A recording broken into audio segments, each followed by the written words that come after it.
Fala pessoal, feliz 2025, cá estou de cara limpa, cabelos por fazer, porque eu tô de férias, ninguém merece, né, ficar assim panquecando toda hora. Tô me dando essa liberdade, mas botei uma blusinha nova pra vir aqui.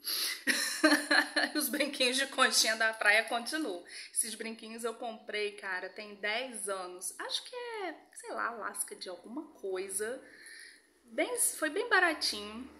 Eu comprei esses e comprei uns de pedrinha branca e um colar bem bonito lá em Búzios, quando eu fui após meu divórcio há 10 anos atrás. Esse ano eu completo 10 anos de liberdade total e eu tô bem reflexiva. Eu tava muito ansiosa por esperar esse ano. Ai, porque muito se falava na época que eu me divorciei, que eu saí da igreja, que eu era voluntária há uns 8 anos, sei lá, 7 anos, que eu não ia conseguir criar meu filho sozinha, que eu não ia conseguir nada na vida.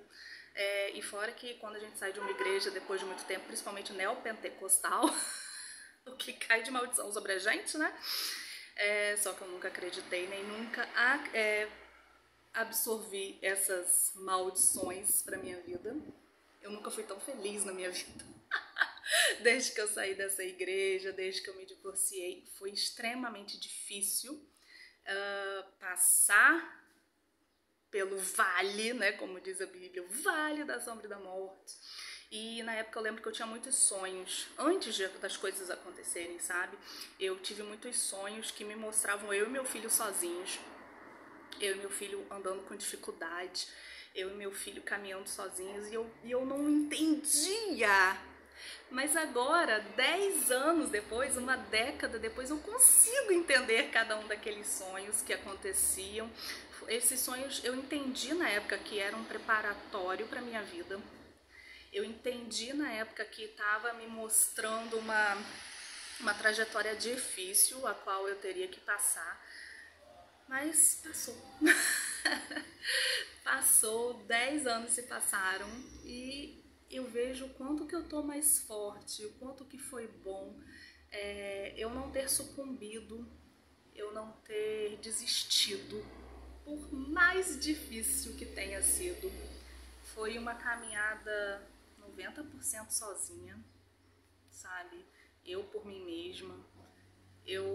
Na época, eu era cristã, né? Eu tinha essa fé cristã. Hoje em dia eu me considero agnóstica.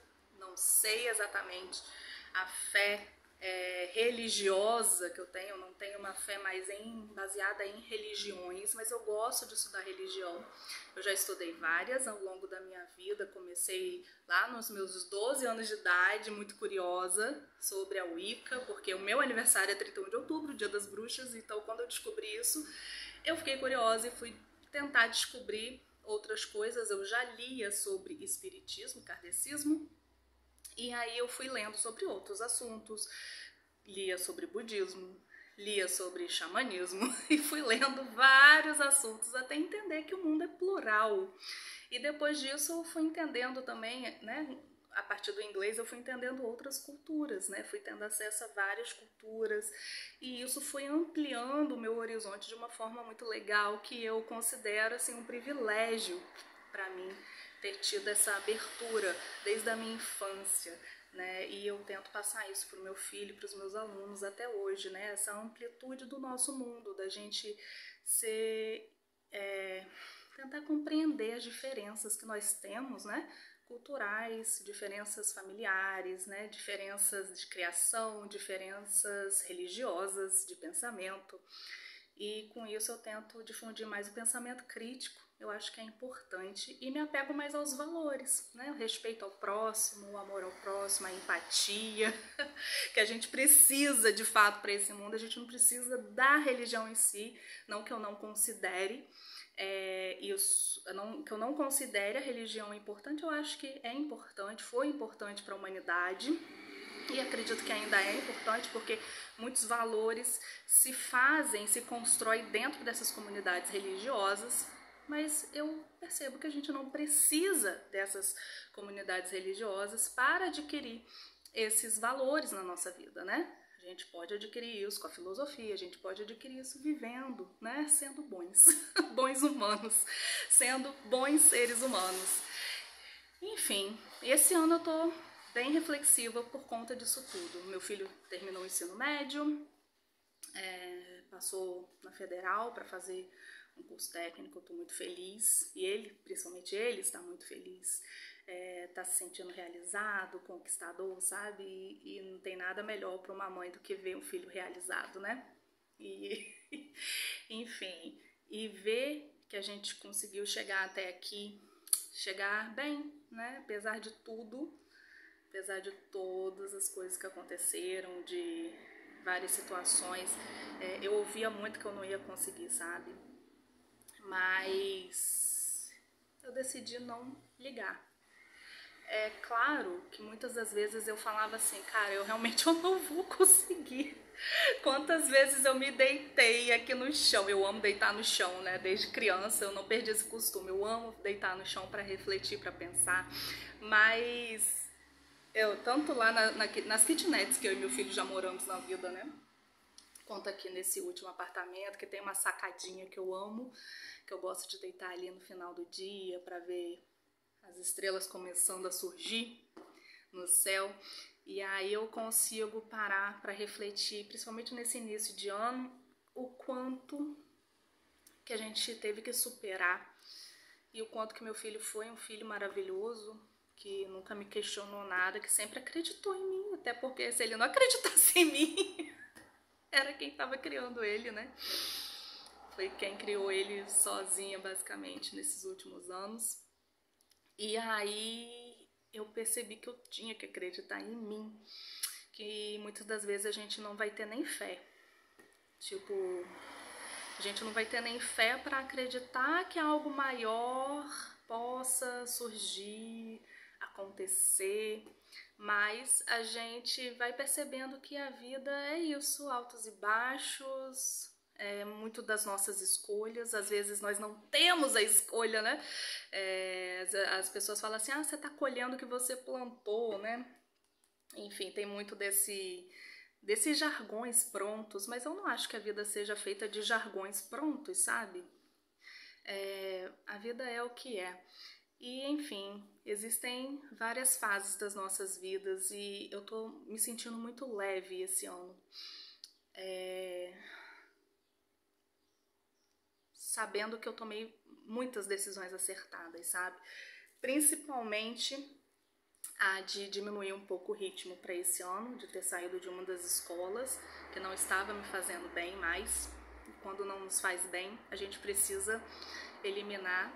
E eu fico pensando assim, eu tomei essas decisões na minha vida algumas vezes, de sair de emprego, de sair de locais, de me afastar de pessoas, e é muito difícil tomar essas decisões assim, mas quando a gente consegue tomar essa decisão e percebe que a gente consegue viver sem aquilo, e na questão financeira eu acho que tem que ter um pouco de fé de que algo melhor vai aparecer e sempre aparece na hora, né?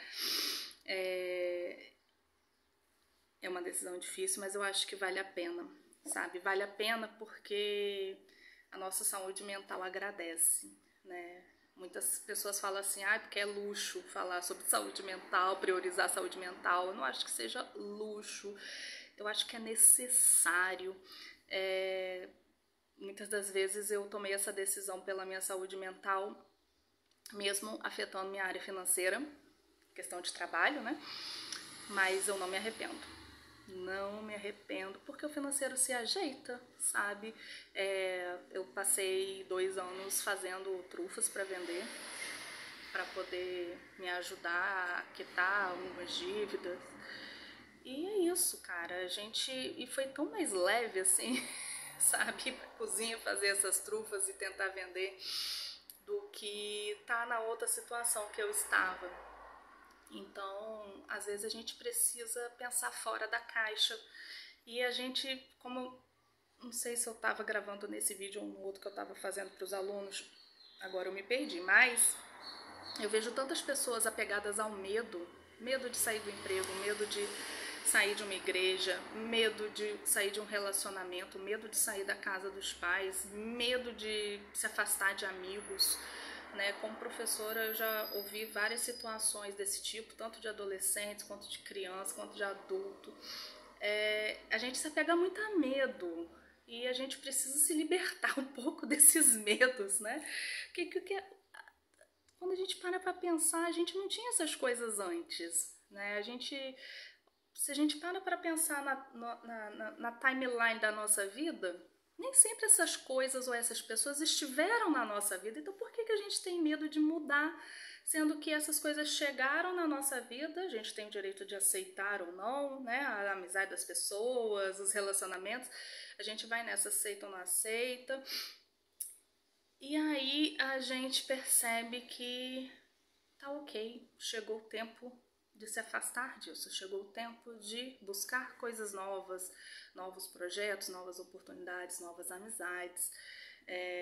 O tempo que eu estava na neopentecostal, que eu estava, eu percebi que é muito...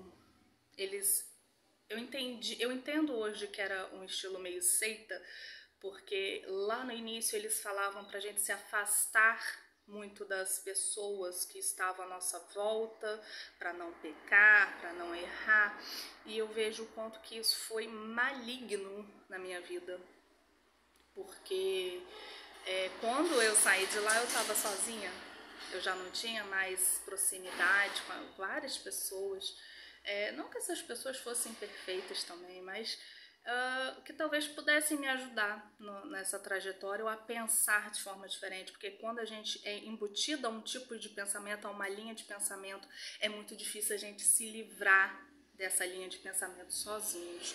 Então eu contei muito com a ajuda de livros mesmo, porque eu não pude fazer análise, não pude ir a psicólogo, não tinha condição financeira e na verdade eu não queria nem sair de casa, eu saía só para trabalhar, para manter o meu sustento do meu filho e olhe lá.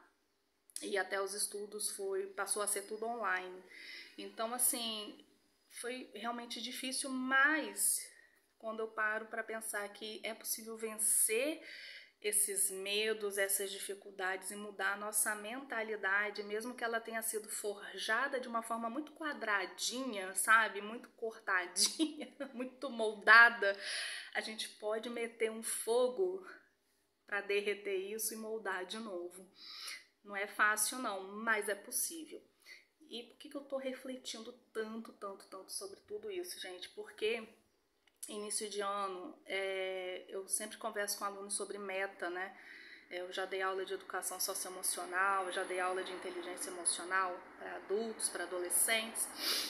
E hoje eu insiro essas coisas nas minhas aulas de inglês, mas assim, quanto que as pessoas têm medo de criar meta? Eu tenho visto muito isso ultimamente, assim. Ai, a minha meta é não ter meta, porque aí a meta já vai estar batida. E, nossa, mas por quê? Bota uma meta possível, entendeu? Eu lembro de fase da minha vida que a meta era levantar da cama e fazer um almoço, era a meta do dia, era a meta principal do meu dia, sabe? E tá tudo bem, entendeu? E tinha dia que eu nem isso eu vencia, não conseguia vencer essa meta. Mas a gente precisa de metas, a gente precisa de traçar, a gente precisa ser autor do nosso próprio caminho. A gente não pode deixar só a vida nos levar, como diz a canção, né? Em alguns momentos talvez, né? Controle absoluto não existe, óbvio, a gente está no mundo, muitas coisas acontecem. Tem coisas que estão dentro do nosso círculo de controle e tem coisas que estão fora do nosso círculo de controle, é óbvio. Mas a gente precisa se lembrar do óbvio. E a gente precisa entender que se a gente não tem uma meta, a gente não sabe qual caminho seguir. E por isso que é tão importante criar metas mesmo que metas fáceis de seguir. Metas possíveis, sabe? Metas que te dão um gostinho, metas a curto, médio e longo prazo, sim. As de longo prazo acho que são as piores, né? Porque passa pelo teste do tempo e isso é extremamente difícil. Mas quando a gente vai trabalhando a resiliência, a paciência, que são os valores muito importantes que a gente precisa traçar na nossa vida, né, e construir ao longo da nossa trajetória, da nossa humanidade.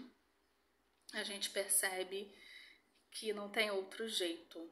Tem coisas que vão levar tempo para construir. Por exemplo, a formação do meu filho no ensino médio foi uma coisa a longo prazo para mim. E terminou.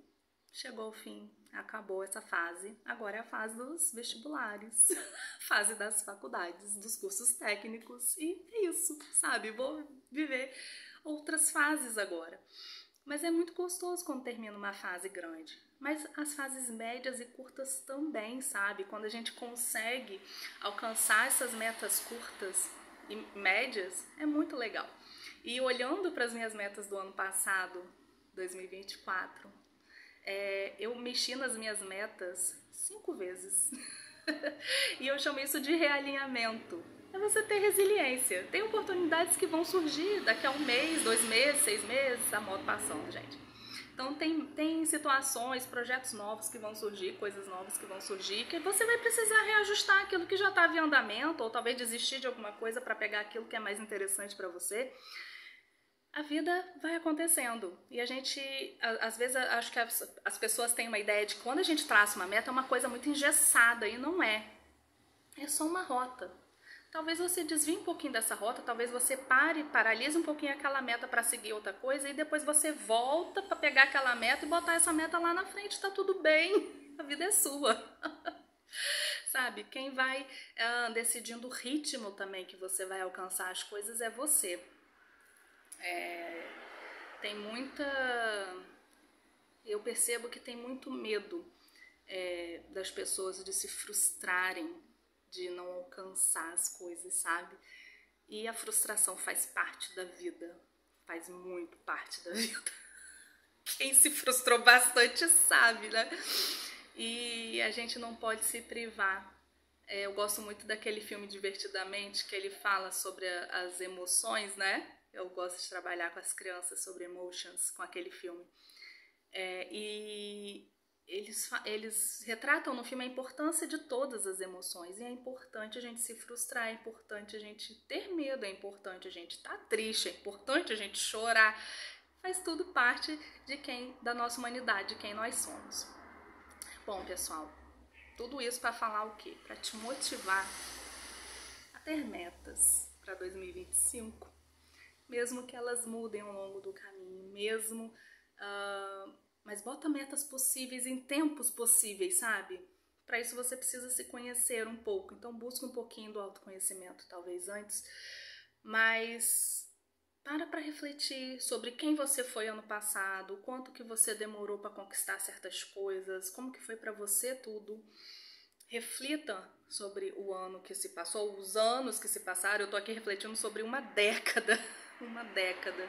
Eu consegui vencer essa década sozinha com meu filho. Eu tô tão feliz, tão grata. Foi extremamente difícil, mas é possível. Então, bote metas na sua vida. Eu coloquei lá no meu site, loriassunção.com, algumas técnicas que eu uso, algumas formas que eu vou... do porquê que eu coloco metas, né? Quando a gente traça o nosso dia, a nossa semana, principalmente nessa volta ao trabalho, volta aos estudos, quando a gente vai traçando tudo que você precisa, botando... Eu gosto muito de papel, tem gente que usa Google Agenda, eu uso os dois. Eu uso as duas coisas, tanto o Google Agenda quanto a Planner em papel. Vou mostrar aqui a vocês. Vou mostrar um que ainda não esteja completo, tá vendo? Eu gosto muito dessa planner semanal para organizar a minha vida. Eu não consigo mais viver sem isso. Eu tenho vários já bloquinhos. Aí o que eu faço? Eu vou revisitando o bloquinho, sabe? Eu vou olhando, olha, isso aqui eu botei, olha, essa ideia que eu tive, eu anotei, mas eu não executei. De repente agora é hora de executar. De repente é hora de fazer isso. E como eu trabalho muito com projetos, né, tanto como professora de inglês como designer, como uma pessoa que está empreendendo seu próprio negócio, são muitas ideias que vão surgindo na cabeça e nem sempre eu tenho tempo de executar todas essas ideias, porque eu também estou trabalhando presencialmente em escola, em curso de inglês, dou aula online, então é tudo, eu tenho que ter um planejamento realmente muito certinho, muito bom, muito redondinho.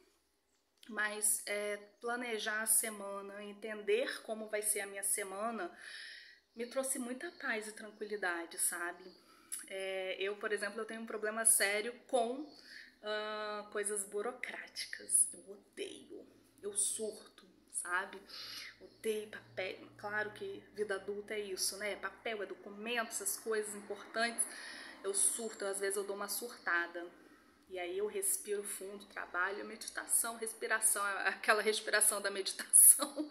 Aliás, ó, tá ali meu Buda com a minha velhinha. Eu gosto muito da filosofia budista. Me ajuda bastante a ter tranquilidade, sabe? A entender que a vida, a gente tem que curtir a caminhada da vida.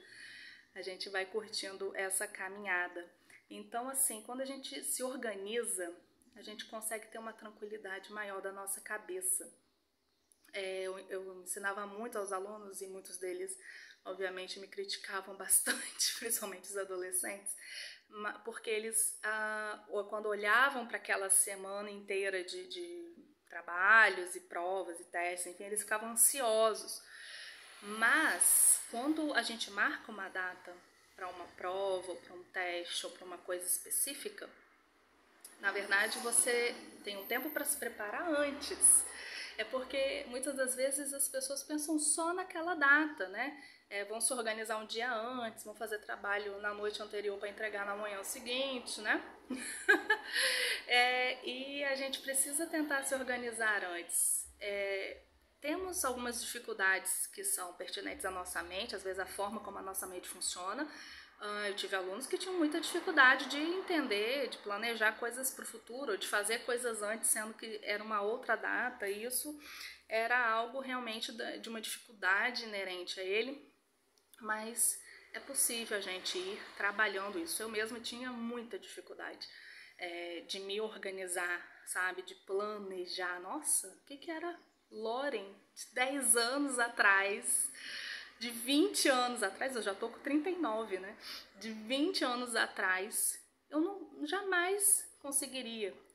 Quando eu olho para algumas agendas, antes de fazer esses bota fora de agenda, assim, de velhas, eu tava dando uma olhada em agendas de 15, 20 anos atrás e era muito engraçado, porque o miolo da agenda sempre estava em branco. Então eu começava o ano planejando, no meio, só Deus sabe. E no final do ano, quando a gente tem prazos, entregas e, né, quando vai apertando a coisa, eu tava anotando de novo. Então, assim, eu entendi que a agenda não funcionava pra mim, sabe? Olhar o dia como agenda de folha, pra mim não tava funcionando. Quando eu passei a adquirir a planner semanal, eu passei a funcionar um pouquinho melhor. É um exercício, né? A cavalaria passando. É um exercício de você pegar um lápis, uma caneta, seja o que for, e anotar. Segunda eu tenho que fazer isso, isso e isso, terça isso, quarta isso, quinta isso, sexta isso. Eu hoje em dia não coloco detalhes. Tem pessoas que botam a hora que acorda, tomar café, fazer caminhada. Eu não tenho essa necessidade mais, né? Mas eu já tentei fazer assim, pra mim não funcionou. Tantos detalhes em um dia só. Eu boto coisas realmente importantes, principalmente compromissos com terceiros, né? Tal hora eu tenho que estar em tal local para me encontrar com tal local. Tal hora eu tenho que estar em tal local para dar aula. Tal hora, entendeu? Então eu vou botando coisas importantes que eu tenho compromissos e uma coisa que eu passei a adquirir de uns anos para cá, o compromisso comigo. Porque é muito normal, comum, a gente nos deixar de lado para atender a demanda do mundo, de trabalho, de filho, de família, de todo mundo. E se esquece da gente. E eu passei a anotar as minhas metas da semana, os focos que eu queria ter para mim. Isso eu não abro mão. Então, eu boto meu dia de folga, eu boto ali, folga. Nesse dia eu não vou fazer nada.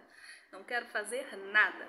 Não quero fazer vídeo, não quero dar aula, não quero sair nem para comprar um abacaxi. Eu não quero fazer nada.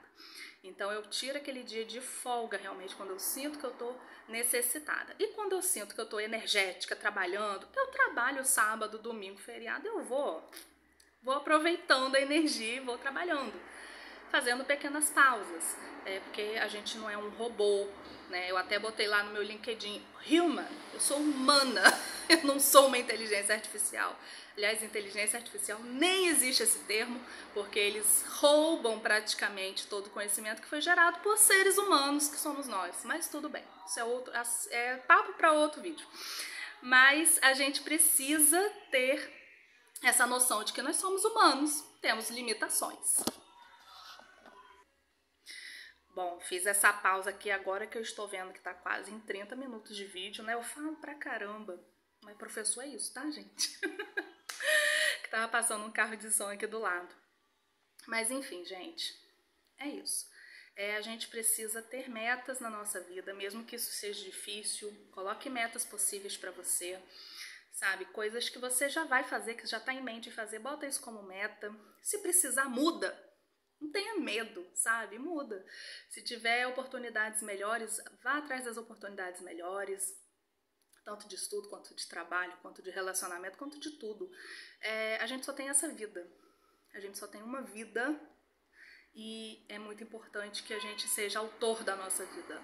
Que a gente vá tomando as nossas decisões, né, sem se preocupar tanto com o que os outros vão estar pensando, porque é você que está sentindo na pele, são as suas emoções e ninguém vai vivenciar isso por você. Ninguém vai estar vivendo por você o que você está vivendo, certo? Lá no meu site, como eu já falei, loriasson.com, tem, eu coloquei como título, vou espiar aqui, né? Transforme seu 2025 e como que ter metas traz essa mente tranquilizada pra gente, traz tempo, porque muitas das pessoas falam assim, nossa, Lauren, você fez muita coisa. Eu falei, realmente eu faço, mas é porque eu me organizo. Quando a gente se organiza, a gente tem tempo até pra descansar, acredite se quiser. Eu descanso.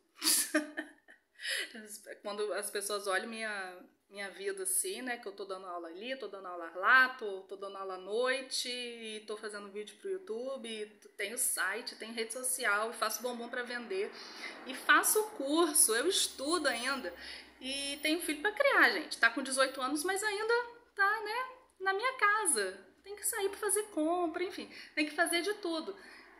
Quando a gente se organiza, a gente consegue realizar tanta coisa, até descansar. Até parar para ver um filminho, ir no cinema, sabe? É muito bom a gente ter essa organização. Então, otimiza tempo na sua vida. Otimiza tempo para você ganhar vida, qualidade de vida, tá? E isso traz um bem-estar muito grande pra gente. Obviamente, cada um sabe da sua vida. Então, outro carro passando. Então, por isso que a gente precisa realmente parar para se conhecer e entender as necessidades da nossa vida e do nosso ser. Tem gente que precisa descansar mais, tem gente que precisa descansar menos, tem gente que precisa acordar às 5 da manhã para pegar ônibus. Eu já vivi isso. E naquela época a minha meta era fazer dinheiro, então dane-se o resto, sabe? Então vai ajustando qual é a sua prioridade para esse ano, para esse primeiro semestre, né? Não pensa no ano inteiro, pensa no semestre, 3 meses, né? Nesses 3 meses eu preciso de grana, então eu vou trabalhar mesmo, eu vou acordar às 5 da manhã, vou pegar aquela droga daquele ônibus, vou lá, faça chuva, faça sol. Eu sei que é difícil pra caramba, mas acredite, uma hora a gente consegue melhorar de vida e consegue melhorar, ó, estudando e focando e levando a vida com leveza, mas a sério, né? Com metas. Se você não sabe onde você quer chegar, você nunca vai chegar nesse lugar. Então, para pensar esse ano, reflita quem você é, o que você quer, onde você quer chegar, para que você entenda a direção que você quer seguir nesse 2025, tá bom? Falei a beça nesse vídeo, gente, desculpa, mas é para começar o nosso ano. Gosto muito de estar em casa no início do ano, viajei já, fiquei fora de casa 15 dias já. Agora eu tô aqui curtindo um pouquinho meus pensamentos e minha casinha, meu silêncio. Despachei filho já fui viajar também. Tô sozinha aqui aproveitando esses momentos para refletir um pouquinho. Eu espero que você... Ai, tá passando muito barulho na rua. Eu espero que você também tenha, consiga, né, fazer esse momento de reflexão nesse início de ano e que você consiga alcançar até superar as suas metas aí para esse ano, tá bom? Bom, pessoal, vou ficando por aqui. Um grande abraço. Até o próximo vídeo. Tchau!